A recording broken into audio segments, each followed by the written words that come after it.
everybody that gets into drawing has a different way to do it.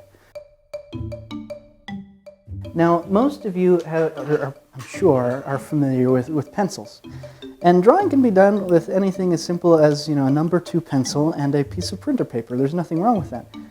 But in art, you have a whole variety of pencils that you can be exposed to that can provide, again, variety in your art and a variety in your mark making.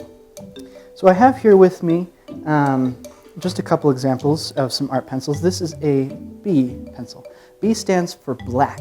And oftentimes if you have actual art pencils that you can go out and buy, you can have them be labeled B1 through 6. And the higher number a B pencil is, the darker mark you're going to get, and the softer a mark you are going to get, so it smudges easier. You also have H pencils, which stands for hard.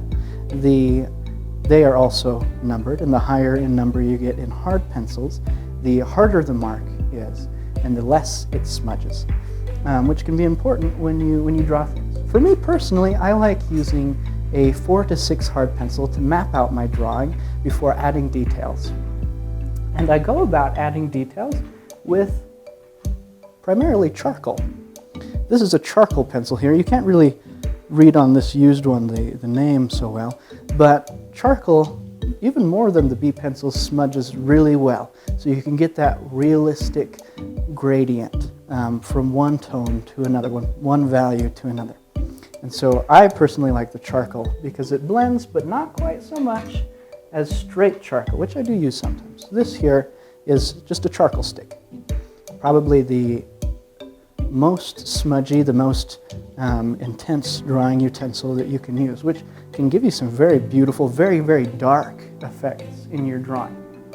And you also have white charcoal, which I do enjoy using as well, to add highlights and different things that you can't necessarily get with just an eraser. And so white charcoal can be very useful. Finally, you do have erasers as drawing utensils as well. You're just using them subtractively. This is the one that I use most often, just a plastic white eraser.